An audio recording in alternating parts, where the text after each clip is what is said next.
2024 সালের 19 মে ঢাকার মিরপুরে ঘটে এমন এক ঘটনা যা কাঁদিয়েছে পুরো বাংলাদেশকে। তাড়াতাড়ি কর মা, স্কুলে দেরি হয়ে যাবে। আম্মু, আজ আমি ক্লাসে প্রথম হব। পাশের ফ্ল্যাটের ভাড়াটিয়া সোহেল রানা বাইরে স্বাভাবিক হলো মানুষ মনে হলেও, রামিসা এদিকে আসো, তোমার জন্য চকলেট রেখেছি। সত্যি আঙ্কেল? সরল বিশ্বাসে ছোট্ট রামিসা সেই ফ্ল্যাটের ভিতরে ঢুকে পড়ে। রামিসা এদিকে আসো, তোমার জন্য চকলেট রেখেছি। সত্যি আঙ্কেল? সে জানতো না সামনে অপেক্ষা করছে ভয়ঙ্কর কিছু। রামিসা, মা কোথায় গেলি?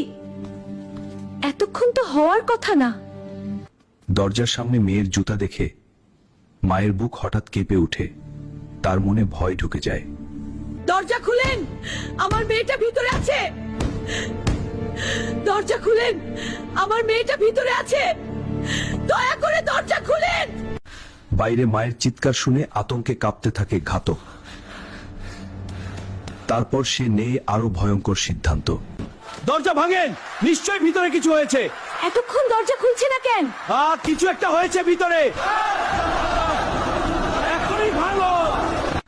বাইরে মানুষের চিৎকার বাড়তেই থাকে, আর ভিতরে আতঙ্কে নিজের অপরাধ লুকানোর চেষ্টা করতে থাকে ঘাতক।